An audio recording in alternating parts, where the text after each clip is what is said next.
Hebreos capítulo 11, versículos 4 y 5. Por la fe, Abel ofreció a Dios más excelente sacrificio que Caín, por lo cual alcanzó testimonio de que era justo, dando Dios testimonio de sus ofrendas, y muerto aún habla por ella. Por la fe, Enoc fue traspuesto para no ver muerte, y no fue hallado, porque lo traspuso Dios, y antes que fuese traspuesto, tuvo testimonio de haber agradado a Dios. Amén. Pueden acomodarse. Oh, gracias, Señor, aleluya.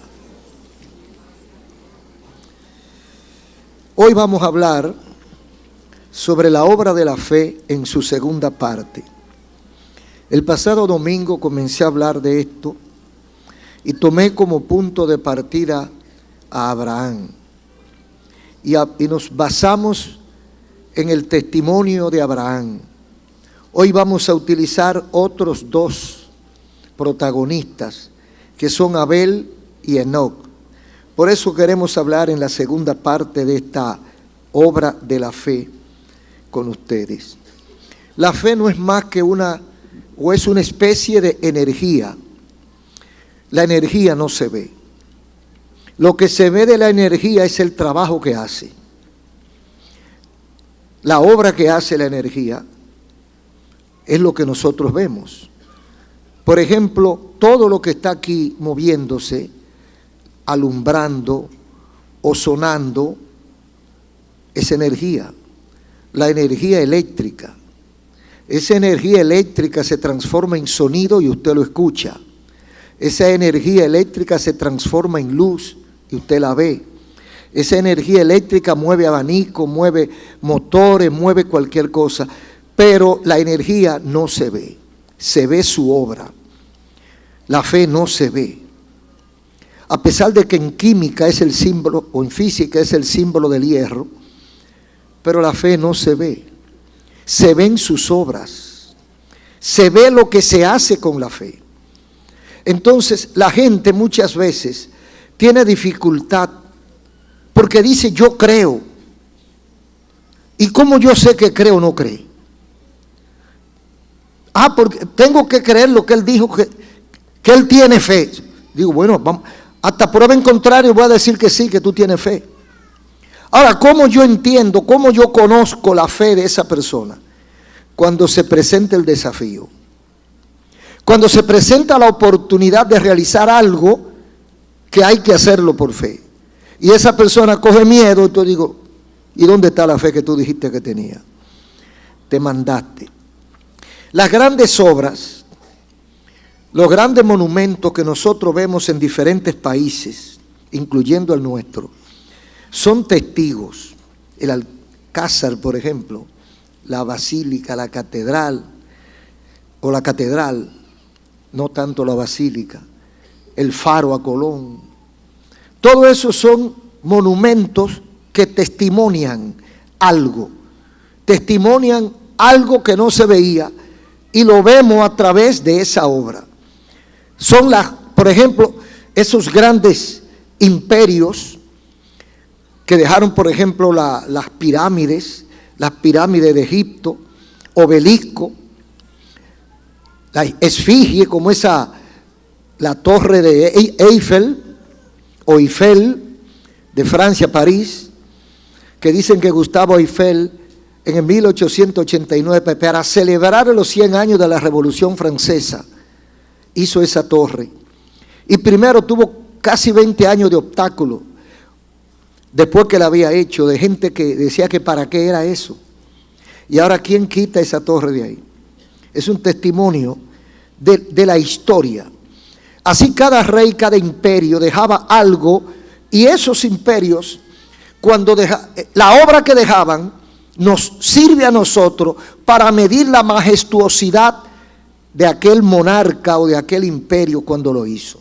O sea, uno como que tiene una idea, de acuerdo al monumento, uno se hace como una idea de la majestuosidad de aquello. Entonces todo esto tiene su historia, su razón, su significado y su autor. Cuando hablamos de fe, pensamos en algo abstracto. No se mide, no se toca, se percibe. Pero se percibe a través de su obra. Por eso no existe fe sin obra. Y la demostración de la fe es la obra. La Biblia habla en Romanos 4 acerca de las pisadas o las huellas de la fe de Abraham.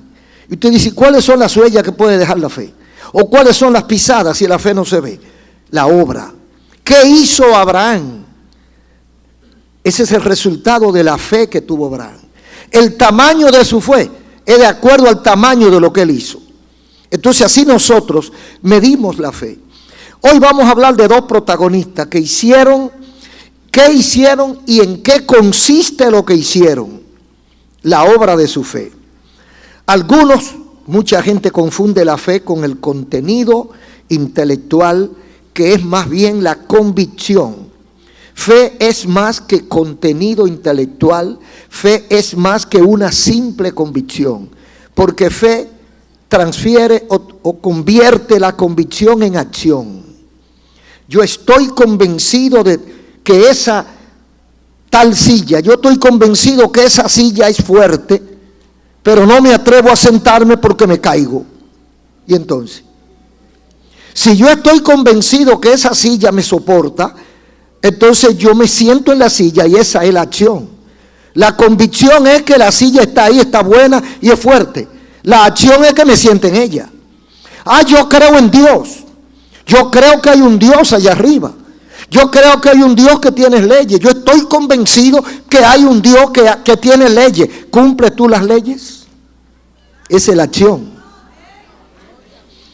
Tú sabes que hay un Dios, pero no te atreves a obedecerle. Entonces, ¿dónde está tu fe? La fe es la suma de la convicción con la acción. Cuando yo creo una cosa, yo ejecuto de acuerdo a esa cosa. Esta inyección te quita el dolor, pues pónmela. O sea, estoy convencido que esa inyección me va a quitar el dolor, entonces pónmela. Porque la acción es que me la ponga. En convicción me quedo y no me sano. Muero creyendo que me lo va a quitar, pero como no ejecuté, no me lo quitó. Entonces así mismo cuando lo pasamos a lo espiritual, hay gente que muere creyendo en Dios, pero no se arrepiente. Hay gente que pasa 40, 50 años de su vida haciendo cosas y diciendo que están orando por él, que él cree en Dios, que él está convencido que hay un Dios en el cielo, pero tiene una vida de impiedad, una vida de mundanalidad, una vida de pecado, sabiendo que hay un Dios. Entonces, ¿cuál sería la acción que espera Dios y que esperamos nosotros? Que Él funcione de acuerdo a eso que Él dice que cree. Para mí, si no ejecuta, no cree. Porque la prueba de la fe es la obra. Es lo que yo hago con esa fe. Entonces, hoy tenemos dos protagonistas que queremos compartir. En hebreo, fe se define como una confianza y un testimonio que se mide solo por las obras. Una confianza y un testimonio. O sea, yo confío en algo y hago algo porque confío en algo. Yo creo que en el Pico Duarte hay una mina de oro. Y yo estoy convencido de que sí, y yo soy pobre. Pero yo puedo subir allá a buscar ese oro. Entonces yo estoy convencido que el oro está allá arriba. ¿Qué me falta? Ejecutar eso, subir. Si me quedo abajo convencido de que hay oro, muero pobre. Si ejecuto esa convicción y subo y saco el oro, muero rico. Entonces usted se gana la diferencia. Abel se presenta aquí. Abraham fue el padre de la fe, pero Abel fue el primero. El primero que creyó fue Abel. Abraham no existía, faltaban miles de años para Abraham existir. Y ya Abel creyó en Dios. Usted dirá, pero Adán y Eva fueron primeros. Sí, pero ellos vieron a Dios. Ellos compartieron con Dios de ahí a ahí. Lo de ellos no era fe. Lo de ellos era ejecutar, lo de ellos estaba ahí. Esta es la obra. Ahora, cuando nace Abel, ya ellos han pecado. Cuando Caín y Abel nacen, según la historia bíblica, ya sus padres habían pecado y estaban fuera del Edén. O sea que mientras Adán y Eva platicaban con Dios, era antes de pecar. Después que pecan, solamente hablaron con Dios cuando Dios lo echó. Pero ya perdieron el contacto. Entonces nacen sus hijos en esa etapa de su vida, cuando ya ellos no tienen contacto con Dios. Entonces Abel nace cuando ya no hay comunión con Dios. Entonces para nosotros, Abel, aunque no fue el padre de la fe, porque la Biblia dice que fue Abraham, Abel fue el pionero de la fe. ¿Por qué? No solo porque la creyó, y me imagino que se la transmitieron sus padres, porque ¿quién iba a ser? Los únicos que podían hablarle de Dios a Caín y Abel eran sus padres, Adán y Eva. Entonces, Abel creyó esa palabra. Abel recibió esa palabra de sus padres y funcionó de acuerdo a eso. Entonces, Adán y Eva conocieron a Dios, tuvieron contacto directo con Él, pero Abel le creyó sin ver.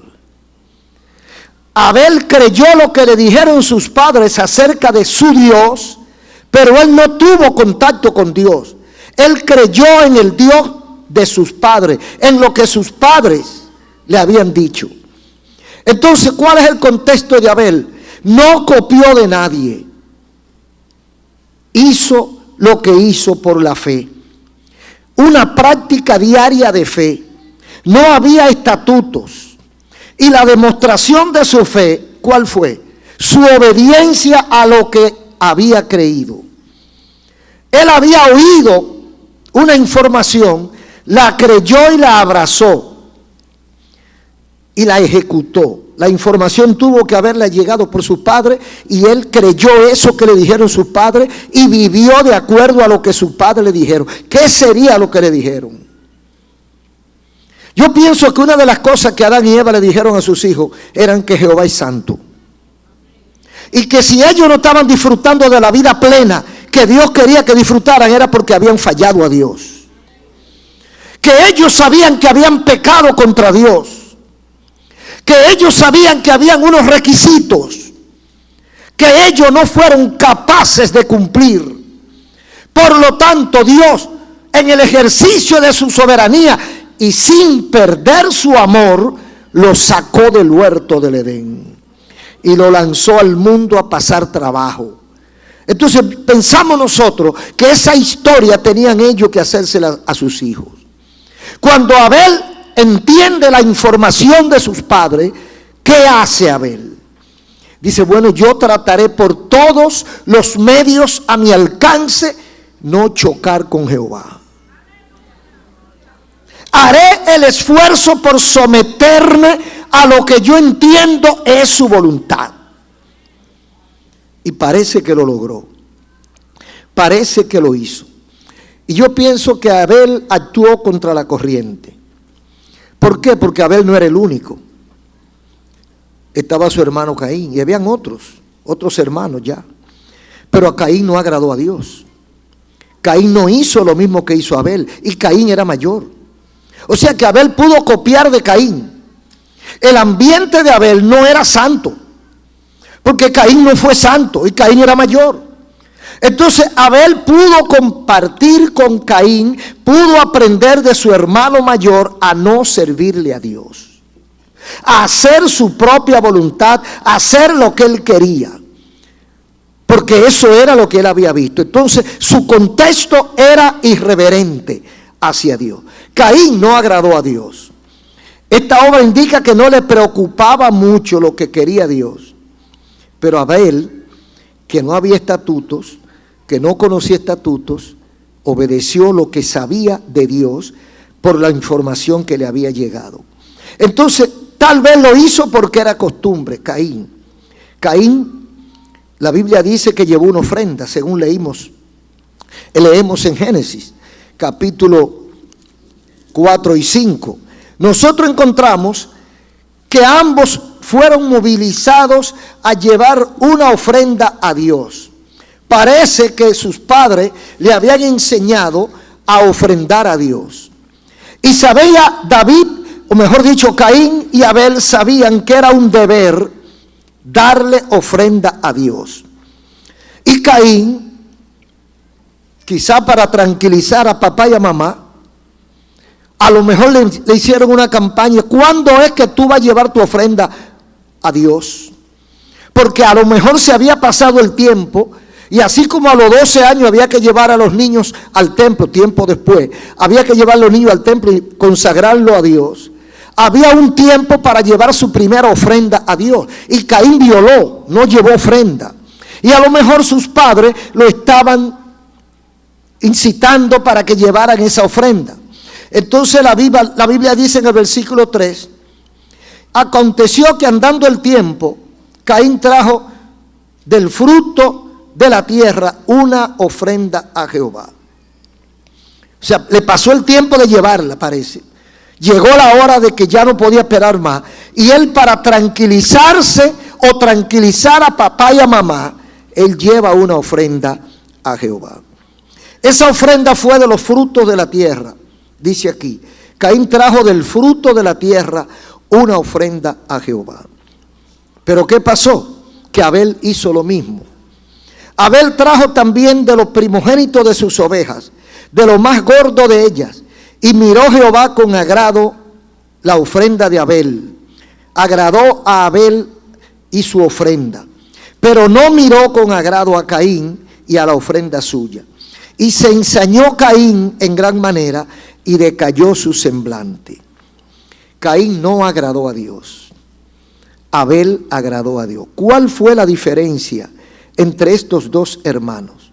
Caín ni su ofrenda, Dios no la recibe. Hay ofrenda que Dios no la recibe. Hay cosas que hacemos para Dios que Dios la rechaza.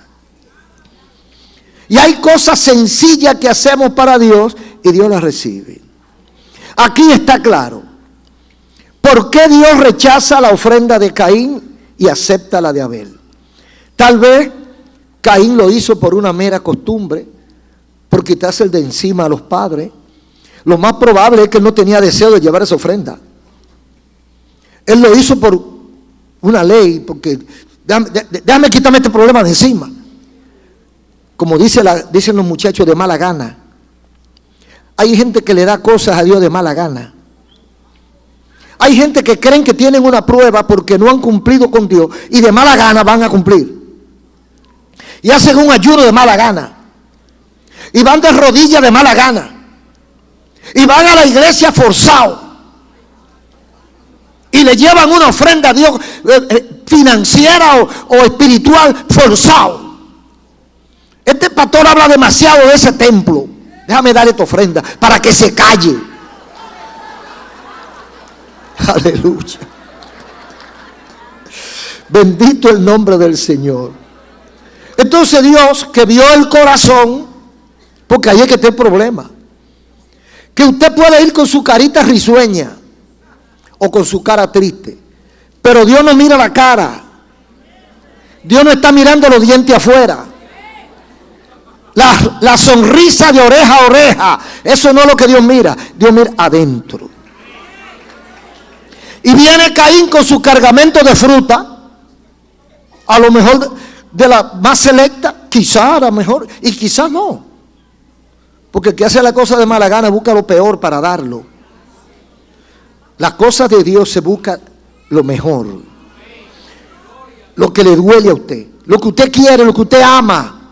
Porque si usted va a dar lo que usted no ama, ¿qué fue lo que hizo? ¿Qué fue lo que hizo? Cuando usted da o cuando nosotros damos algo, debe ser algo que para nosotros tiene valor. Porque si tiene valor, entonces el otro lo va a recibir con agrado.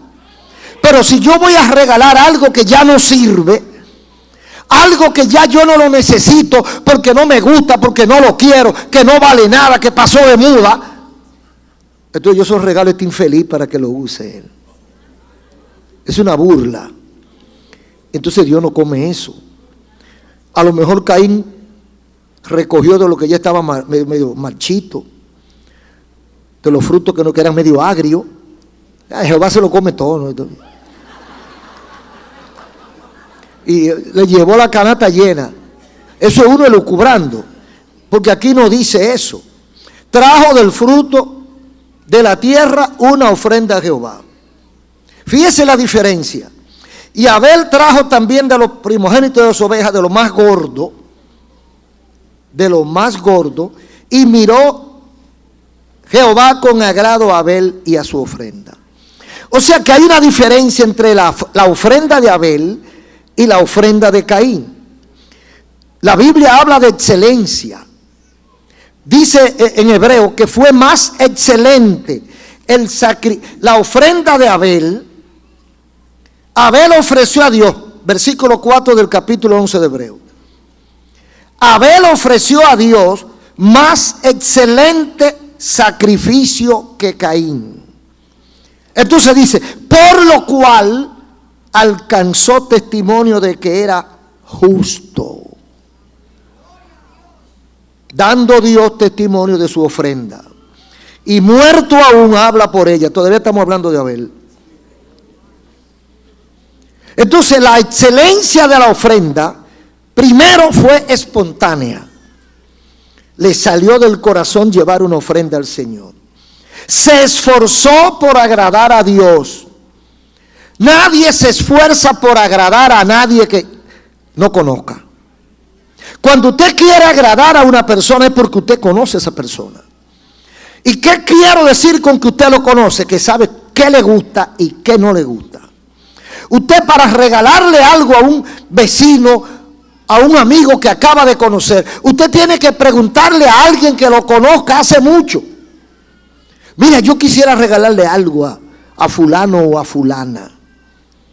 Dime qué es lo que él le gusta, qué es lo que él come, qué tipo de ropa que le gusta, qué es los zapatos, las carteras, qué es lo que él usa, para yo llevarle algo que se sienta bien. Porque para usted regalar bien, tiene que conocer bien. Entonces, si Caín no conoce bien a Dios, ¿cómo va a llevar una ofrenda agradable a Dios? Ahora, Abel conocía a Dios. Abel conocía a Dios. Abel conocía a Dios. Y como Abel conocía a Dios, sabía que le agradaba a Dios. Oh, bendito el nombre del Señor. Eso podemos llevarlo, incorporarlo a nuestra propia vida y a nuestra relación con Dios. Para yo saber qué Dios quiere, tengo que conocerlo. Para yo saber qué a Dios le gusta, tengo que conocerlo. Para yo saber cómo Dios está contento conmigo, tengo que conocerlo. Porque si no lo conozco, en vez de ponerlo contento, lo voy a enojar. Porque le voy a llevar algo que en vez de ser un regalo para él lo va a ver como un insulto. Y entonces me va a salir, como dice la gente, el tiro por la culata. Y me va a herir a mí. Entonces la diferencia está en que Caín no conocía a Dios y Abel conocía a Dios. Por lo tanto, Abel lleva una ofrenda excelente, dice el escritor de los Hebreos. Una ofrenda excelente, o sea que mejor no podía ser. Excelente, no buena, ¿no? Porque bueno es cualquiera. Excelente fue la ofrenda que llevó Abel. Entonces, por otro lado, esta ofrenda fue tan fuerte que catapultó a Abel. Lo llevó a ser incluido entre los héroes de la fe.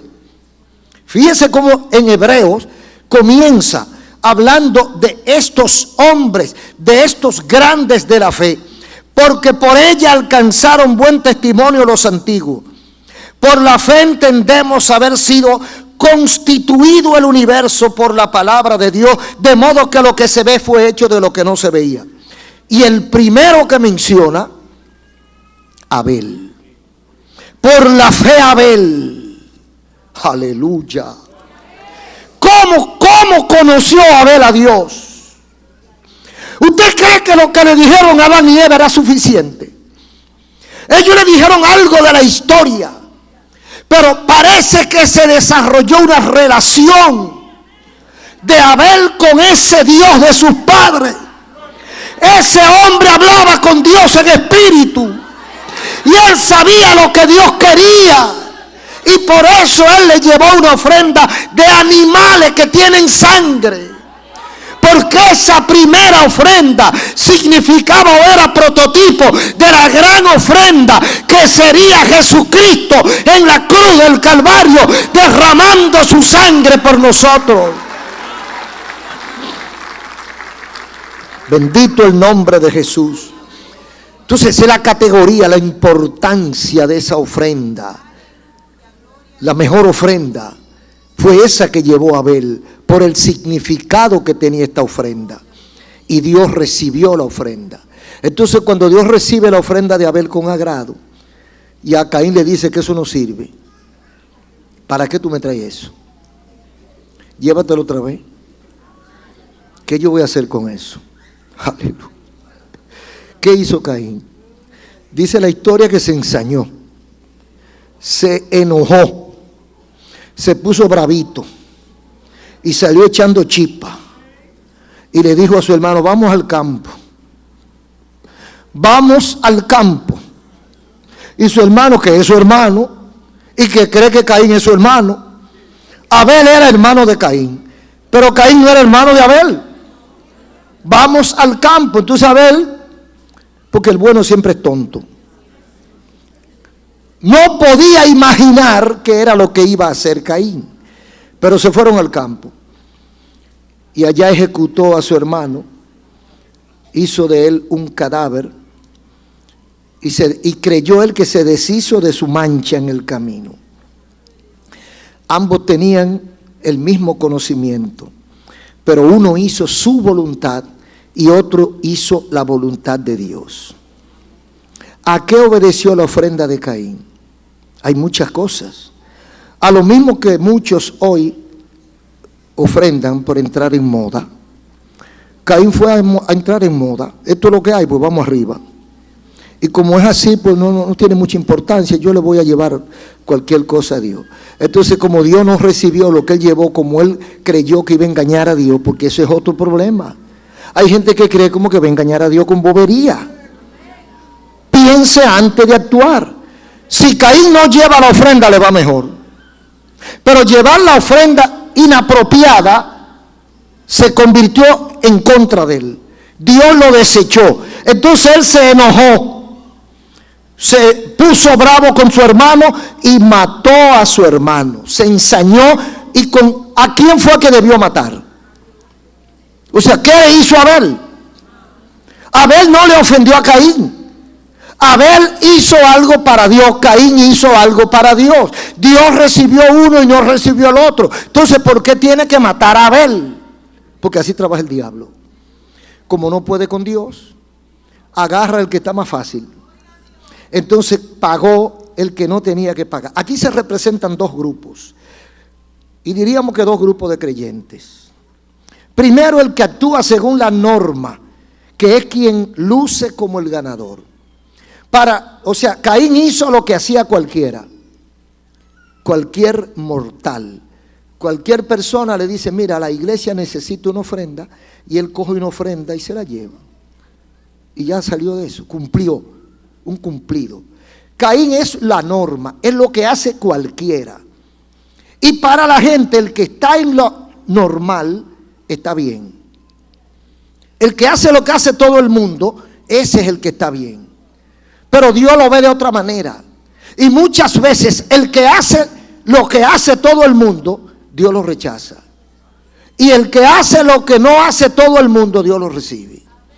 Entonces Caín hizo lo que hacía todo el mundo. Dios no lo recibe porque Dios no es plato de segunda ni tercera mesa. A Dios usted le da lo bueno o no le da nada. Desde luego Dios no lo mata porque usted venga a querer engañarlo, pero no recibe su ofrenda. ¿Y cuáles pueden ser la ofrenda? No piense solo en dinero. Comience con su corazón. Comience con su alma. Comience con su vida. ¿Qué es lo que Dios quiere de nosotros? Lo primero que Dios quiere de nosotros es a nosotros. Es a nosotros. Es que yo me entregue, que yo me doblegue, que yo me rinda. Yo me rindo a Él. Eso es lo que Dios quiere, que yo le entregue mi vida. y si yo entrego mi vida de manera honesta al Señor, la bendición viene entonces. Caín no hizo eso. Caín fue a cumplir, a llenar un requisito, como hace la gente. El pésame, me pesa, pésame, me pesa. Y va y le echa el brazo, me pesa, pésame, me pesa. Las condolencias por la muerte de tu familiar. Ya salió de eso y se fue, ya se olvidó de eso. No, Caín hizo eso. Eso es lo que hace todo el mundo. Cuando yo hago lo que hace todo el mundo, tengo que tener problemas con Dios. Mucha gente se deja llevar de la rutina. Ah, no, porque yo veo que todo el mundo lo hace. Ah, porque todo el mundo dice eso. Averigua qué es lo correcto delante de Dios, qué es lo que Dios quiere y qué significa para Dios. Entonces, el que se conduce diferente generalmente tiene problemas. Problema porque está contrario a las reglas del mundo. Entonces luce como el desfasado, como el fantoche, como el perdedor, como el raro. Están definidas la obra de Abel y la de Caín en los versículos 3 al 5. Dios fue el que determinó qué cosa era buena y qué cosa era mala. Cuando trajo del fruto de la tierra, Dios rechazó esa ofrenda y miró Dios la ofrenda de Abel con agrado. Dios fue el que hizo la diferencia, no fue ningún hombre. Dios dijo está mal y Dios dice está bien. El juez no es el pastor, el juez no es el hermano, el juez es Dios. La iglesia es del Señor, el mundo es del Señor. El Señor es el que dice lo que está bien y lo que está mal. Pero a veces nosotros nos constituimos en jueces. Y en la propia iglesia comenzamos a decir quién está bien y quién está mal. Y hay personas que la sacamos de nuestro programa. Y hay personas que la metemos en nuestro programa porque me cae bien. Y a veces al que yo acepto en mi programa porque lo veo que está bien, Dios lo aborrece. Y a veces al que yo desprecio, Dios lo ama y lo trae. ¡Cuántas sorpresas! Yo pienso que Caín se llevó una sorpresa. Porque ¿qué va a hacer Dios con animales? Y le lleva fruto. Pero Dios sabe qué es lo que Él quiere. O sea, Dios no te dice a ti qué es lo que tú tienes que traer, sino que Él tiene sus reglas. Y si tú te sometes a eso, Él, primero mirando tu corazón, tu disposición, tu agrado hacia Él, porque es lo primero. O sea, la primera ofrenda del alma. Yo pienso que ahí fue que donde tuvo el problema de Caín y Abel.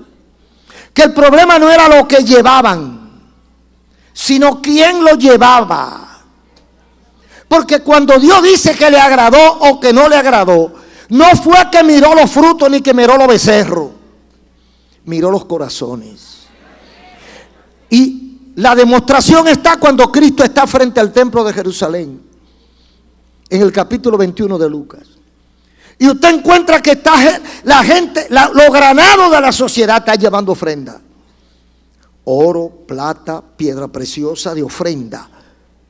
Y viene una pobre viejita viuda que se está cayendo con una moneda enmohecida que no valía gran cosa ya, y deposita esa blanca, 2 o 3 centavos. Y Cristo se queda mirando y dice, porque los discípulos se alarmaron. Los discípulos estaban con los ojos así como dos. Antes decían como 2 medio pesos, pero ya eso no existe, los 2 medio pesos. Los medio pesos desaparecieron, hasta los pesos han desaparecido. Se le abrieron los ojos como tomates así. Don fulano llevó ofrenda. ¿Sabrá Dios cuánto llevó? Porque mire, hay gente, este no es el tema, pero hay gente que viven vigilando lo que pasa en la iglesia. Y colectan la ofrenda. Y esos avaros, porque los avaros van a las actividades. Los avaros van el día 1 de enero al Estadio Olímpico. Y cuando colectan la ofrenda, dicen, ¡wow! Pero ellos no la han contado. Ellos no saben qué fue lo que echaron. Ellos no saben lo que se gastó para hacer esa actividad. Eso no les importa. Los discípulos estaban igual que la gente, mirando al que llevaba la ofrenda. Y por el porte, dice que por la maleta se conoce el pasajero. Entonces por la fachada, por la vestidura, por la prenda que llevaba esa persona, bueno, esta ofrenda fue gruesa. Y ellos hicieron un cálculo de los millones que echaba esa gente.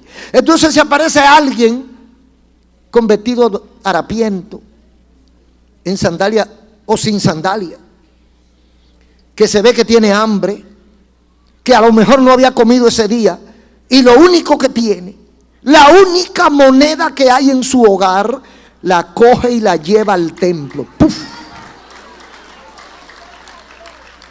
Se parece a Caín y Abel. Cuando Cristo ve la acción, le dice a los discípulos: la mejor ofrenda, la que más echó fue la viuda, porque echó su corazón, echó todo lo que tenía. Entonces, ¿qué es lo que a Dios le agrada? Lo que sale de adentro. No al que da de lo que le sobra, es al que da de corazón. Entonces, eso mismo le pasó a esta gente. Dios no rechaza la ofrenda por otra cosa que no sea por lo que hay en el corazón. ¿Cuál es tu decisión? ¿Cuál es tu disposición? ¿Por qué tú quieres agradar a Dios? ¿Por qué tú quieres darle una ofrenda a Dios? Entonces, aquí hay varias lecciones. Cualquier obra, por sencilla que sea o que parezca, será grande si se hace con fe y agrada a Dios. Cualquier obra, por grande que parezca, será inútil si no la hacemos con fe y agradamos a Dios.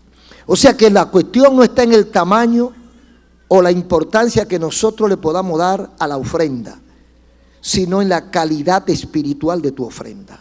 Si yo lo hago con fe de agradar a Dios, Dios la recibe. Si yo lo hago para salir del paso, Dios no la recibe y le pasa igualito que a Caín. Pero tenemos otro caso que está en el 5:21 de Génesis. Vivió Enoc 65 años y engendró a Matusalén. Y caminó Enoc con Dios después que engendró a Matusalén 300 años, van 365 ya. Y engendró hijos e hijas. Y fueron todos los días de Enoc 365 años.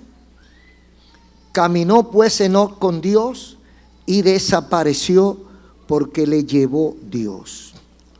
Entonces, es el segundo ejemplo que pone la Biblia de fe. Primero Abel y segundo, dice, anduvo Enoc con Dios y fue traspuesto para no ver muerte. ¿Quién era Enoc? El séptimo hombre en la tierra después de Adán. Era el papá de Matusalén, aquel que duró 969 años, el que más había durado. Pero el papá de Enoc era Jared, que duró 962. O sea que eran jóvenes todos esos muchachos.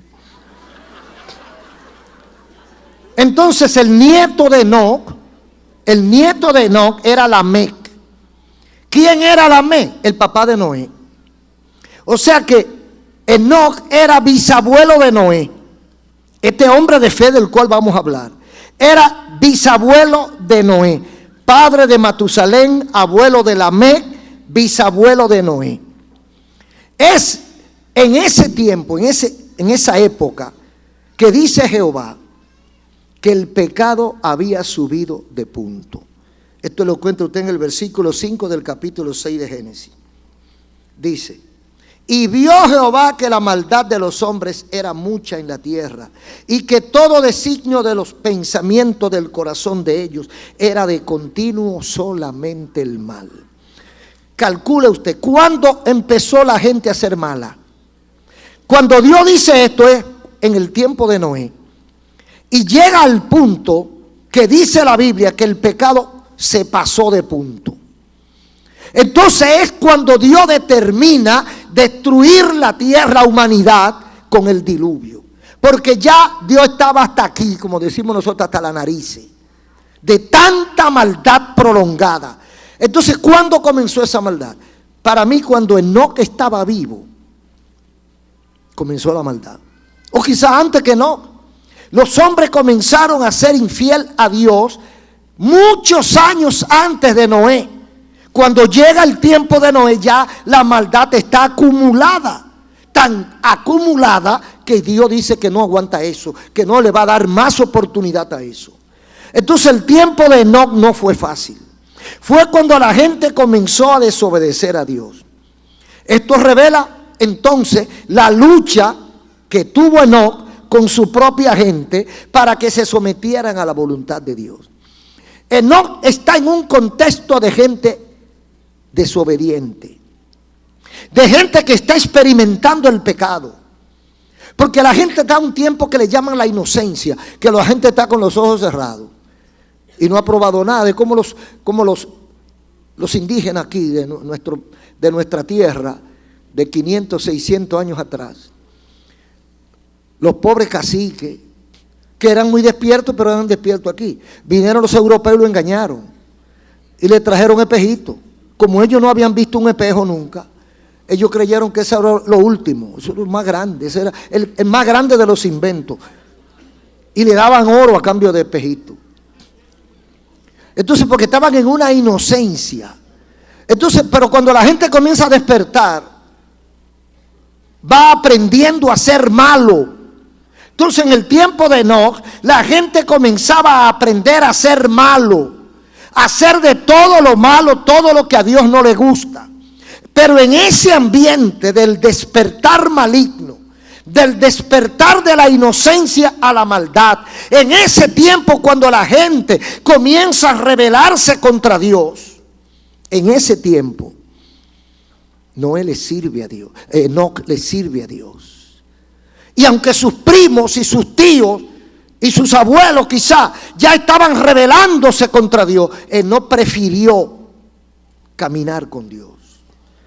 Entonces por eso es que dice la Biblia, por la fe, Enoc caminó, fue traspuesto para no ver muerte.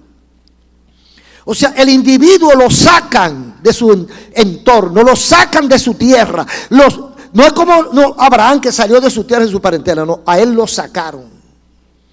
No le dijeron vete a la tierra prometida.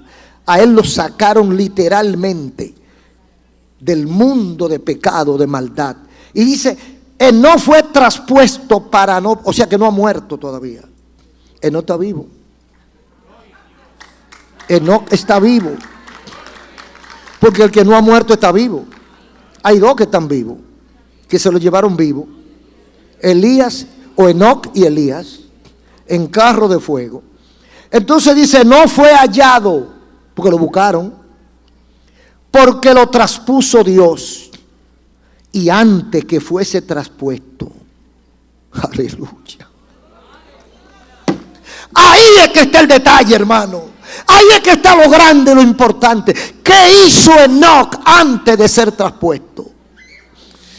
Aleluya. La Biblia dice en Hebreos 11, hablando de esta cadena de héroes de la fe, que el mundo no era digno de ellos. Era gente que no cabía en este mundo. Era gente que no podía vivir rodeado de maldad. Y Dios, como una demostración de su gloria, lo saca y lo lleva a un lugar digno para ese tipo de gente. Son dos símbolos que da Dios, Enoc y Elías. No fue hallado porque lo traspuso Dios, pero antes de ser traspuesto. O sea que Dios no se lleva cualquier cosa. Dios no se lleva a uno porque diga que es pastor, o porque diga que es santo, o porque diga que ayunó, o porque diga que es apóstol o profeta. Aquí dice, tuvo testimonio. ¿Y qué es el testimonio? Mire, la fe es la convicción. El testimonio es la obra. O sea, Enoc no solo tenía fe, Enoc practicó su fe. Y el mundo sabía que Enoc era diferente. El mundo sabía que Enoc agradaba a alguien que ellos no conocían. Entonces por eso dice, tuvo testimonio. ¿Quién dio el testimonio? La misma gente que los rodea, porque ellos son los primeros que ven. En tu trabajo, en la universidad, en el vecindario, la gente nos ve raro y dice, él es evangélico o ella es evangélica. Ellos son cristianos, ellos le sirven a Dios. ¿Por qué? Porque lo ven bebiendo ron, porque lo ven drogándose, porque lo ven hablando mentiras y engañando a la esposa. Por eso es que dicen que son cristianos. No, dice que son cristianos porque viven parecido a Cristo, porque aman a su prójimo, porque no mienten ni engañan, son honrados, honestos, serios e íntegros. Entonces cuando la gente ve el resultado de tu vida, son mansos, porque una de las características del hombre y la mujer de Dios es la mansedumbre. Y uno de los dones más difíciles, qué difícil es ser manso. Qué difícil es ser manso. Yo lo digo porque he visto gente que tiene 15 y 20 años en el evangelio y todavía le falta mucho para ser manso. Usted lo ve en la iglesia con su Biblia tranquilito. Usted lo ve que no mata a una hormiga. Ay, pero en la calle. Ay, cuando lo provocan. Ay, cuando le dicen algo que a él no le gusta o a ella no le gusta. Mejor es que usted se vaya de ahí para que no escuche lo que dice. Son mansos. Entonces es uno de los problemas más grandes que tiene la fe, la mansedumbre. Que la fe no le da a mucha gente para ser manso. Entonces cuando dice aquí que dio testimonio de haber agradado a Dios, ¿cuál era la fuerza que tenía Enoc para dar testimonio? Hablamos de la energía. La energía no se ve. Se ve el trabajo que hace la energía. La fe no se ve, pero el testimonio se ve. ¿Por qué? ¿Cómo? ¿Con qué fuerza hacía Enoc lo que hacía? Fe. Fe. Simplemente fe. Había creído en un Dios santo. Había creído en un Dios poderoso. Había conocido en el Espíritu lo que Dios quería y lo que Dios no quería. Y como él conocía un poquito a Dios, él trataba de amoldarse, de acotejarse, de justificarse a la medida de la voluntad de Dios. Entonces la gente, ¿qué ve? Lo de adentro, no lo de afuera. ¿Y lo de afuera qué era? Mansedumbre. Ese hombre es raro. Ese hombre no pelea. Ese hombre te dice, mira, a las 3 estoy aquí y llega a las 3 menos 5. Ese hombre te dice, te pago el día 30 del mes que entra y el día 29 se aparece con el dinero. Ese hombre es raro. Ese hombre no insulta a nadie. Y alguien se equivocó un día y lo insultó y se quedó callado. Le dijo gracias. ¿Y qué hombre es este? Ese testimonio. Dice que no dio testimonio. ¿Quién era que decía el testimonio de no? Tuvo testimonio de haber agradado a Dios. O sea, nadie podía levantarse a hablar en contra de la vida y la conducta de Enoc. Y uno piensa, ¿y nosotros? ¿Qué dicen los que trabajan con nosotros? ¿Qué dicen los clientes? ¿Qué dice el patrón de nosotros, el jefe? ¿Qué dicen los vecinos? ¿Qué dice la familia? ¿Qué dice la esposa? ¿Qué dice el esposo? ¿Qué dicen los hijos? Pueden decir los hijos de nosotros que nosotros dimos testimonio de haber agradado a Dios. ¿Será imposible? Enoc era un hombre como nosotros. Abel era un hombre como nosotros. Y dieron testimonio y agradaron a Dios por encima de las circunstancias contrarias y al ambiente negativo. Ellos dieron testimonio de servir a Dios. El resultado, bueno, está fácil. Trasladado por Dios a un lugar digno para quien le agrada. Porque Dios se lo lleva a su gente. A todos nos va a llevar, pero hay alguien que se lo lleva más rápido. Dice Isaías 57, 1. Muere el justo y no hay quien pregunte por ello. Y es que de la aflicción es quitado, dice Jehová. O sea, por eso es que nosotros no tenemos que estar llorando cuando se muere alguien, cristiano. Porque Dios sabe hasta dónde aguanta cada quien. Y llega un momento en que Dios dice, mira, para que no te vayas a perder, para que no sigas sufriendo, entonces muere el justo y no hay quien pregunte. Y es que de la aflicción, para que no sufras más, Dios lo levanta. Entonces eso le pasó a Enoc. El resultado Dios se lo lleva. La obra de la fe de Abel agradó a Dios frente a Caín, que estuvo bajo maldición.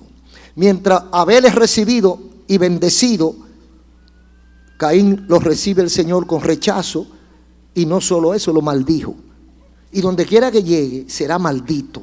Y el que te ponga la mano, nadie te podrá matar, porque tiene que pasar un tiempo de sufrimiento y de maldición. Entonces, dijo Jehová, raeré sobre la faz de la tierra a los hombres que he creado, desde el hombre hasta la bestia y hasta el reptil y las aves del cielo, pues me arrepiento de haberlos hecho.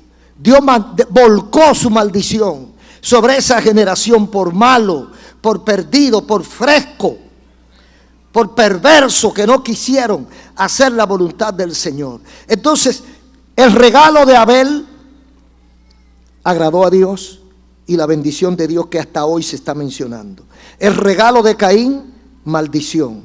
El regalo de Enoc, se lo llevaron para que no hubiera muerte. ¿Cuál es nuestra conclusión? Amigo y hermano, ¿cuál es la obra de nuestra fe? ¿Por qué se va a medir? ¿Existe alguna obra de nuestra fe? ¿Esperamos nosotros recompensa de acuerdo a lo que hayamos vivido? ¿Hemos sido nosotros capaces de vivir de acuerdo a lo que Dios quiere? Si es afirmativa la respuesta, entonces también el Señor se agradará y bendecirá. Lo que pretendemos hoy es que usted revise su fe, que usted piense cómo andan las cosas en su relación con Dios. Si usted no le ha dado oportunidad a Dios en su vida, debe hacerlo ya. Si usted se ha mantenido diciendo que tiene fe, pero no hace nada más, sepa que eso y nada es lo mismo. Dijo Santiago, la fe sin obra es muerta. Entonces tú lo que tienes es un muerto en la casa. Usted tiene que ejecutar esa fe. ¿Cree usted en Dios? Entonces busque la forma de hacer lo que Dios quiere que haga. Si usted no está haciendo lo que usted sabe que Dios quiere que haga, entonces tenga mucho cuidado. Porque si usted muere en esas condiciones, usted recibirá el mismo rechazo que recibió Caín. Dios lo apartará de su presencia y lo maldecirá. Es lo que dice la Biblia, no es el deseo de nosotros, es lo que enseña la Biblia. Por lo tanto, hoy nosotros tenemos que levantar nuestra cabeza y no conformarnos con decir tengo fe, sino yo quiero, nosotros queremos, Dios quiere ver la obra de tu fe.